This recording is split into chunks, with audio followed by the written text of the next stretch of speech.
Albert Gallo, a name synonymous with organized crime, emerges from the gritty streets of Brooklyn, New York, where socio-economic struggles and cultural turbulence punctuated everyday life during his formative years.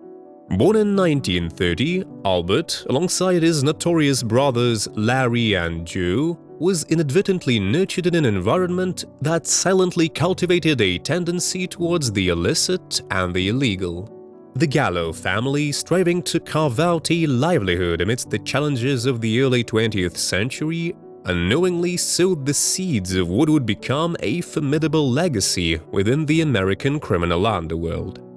The Gallo brothers, each possessing an intrinsic rebelliousness and shrewdness, found solace and identity within the chaotic yet strangely orderly world of organized crime. Joe, the most rebellious and flamboyant of the trio, was often seen as the de facto leader, with Larry and Albert adeptly maneuvering through the treacherous underworld pathways behind him. During the mid-20th century, when crime families predominated the shadows of New York, the brothers, driven perhaps by both desperation and ambition, sculpted a niche that would later facilitate their infamy.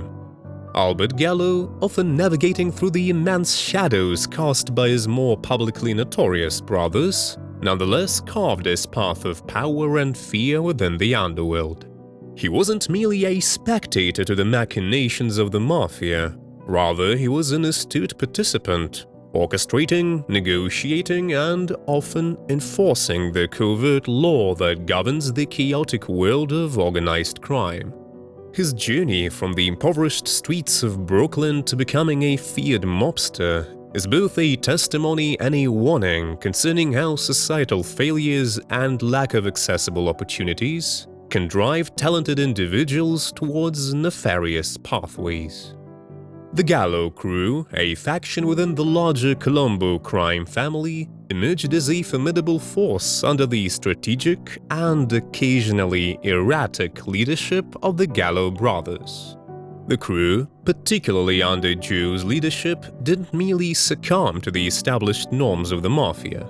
They rebelliously challenged it, igniting the now infamous Gallo-Profaci War, which spilled blood across the streets of New York in the early 1960s. Albert, though less theatrically violent than Joe, was a crucial pillar during this war, providing both logistical and strategic support, thereby solidifying his reputation as a reliable and pragmatic organized crime figure. The Gallo crew's ascendancy within the treacherous echelons of the Colombo family and the wider Mafia network was punctuated by both brutal violence and shrewd alliances.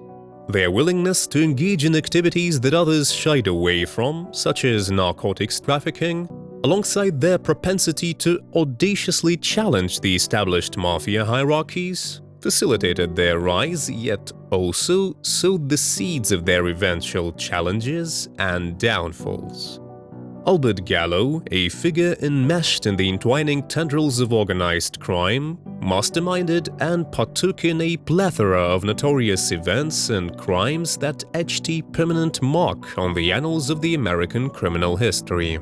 From the back alleys of Brooklyn to the clandestine meeting spots of the Mafia, Albert and the Gallo crew were an emblematic representation of an audacious and, at times, recklessly brave criminal faction that defied the hierarchical norms of the traditional Cosa Nostra. One of the key defining phases of Albert's criminal career was undoubtedly the brutal and strategically complex Gallo-Profaci War, which unfolded like a Shakespearean tragedy amidst the underworld of New York in the early 1960s.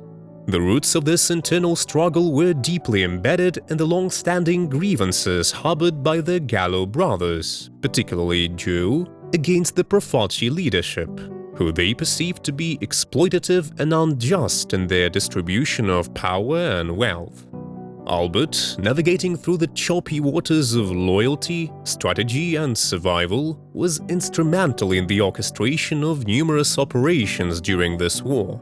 Kidnappings, notably of mobsters from opposing factions, became a tactical hallmark of the Gallo crew during this violent interlude. Not merely deployed as acts of vendetta, these kidnappings were strategic moves aimed at leveraging power and negotiating standings within the splintering mob world. Law enforcement agencies, concurrently observing, investigating, and often seemingly incapacitated by the covert operations and brutalities of the Mafia, were gradually honing their strategies and legal apparatus to curb the seemingly insurmountable power of figures like Albert Gallo. Wiretaps, undercover operations, and collaborative federal and local initiatives sought to penetrate the ironclad veil of the Mafia, eventually leading to numerous legal interventions and attempts to dismantle their operations. Albert and his crew, astute and inherently wary of the law, navigated through these interventions with a mixture of strategic compliance, evasion, and inevitably entanglements with the legal system. Reflecting upon the war itself, the Gallo-Profaci conflict was not merely a feud, but rather a transformative epoch within organized crime, reshaping not only the internal dynamics of the Colombo family, but also influencing the wider landscape of Mafia politics, power, and operational tactics across the United States. The blatant audacity and visible violence of the Gallo crew during the war, while initially seeming to be a potent assertion of power, eventually sowed the seeds of multifaceted vulnerabilities. In the aftermath of the war, Albert's standing within the Mafia and the status of the Gallo crew experienced a seismic shift.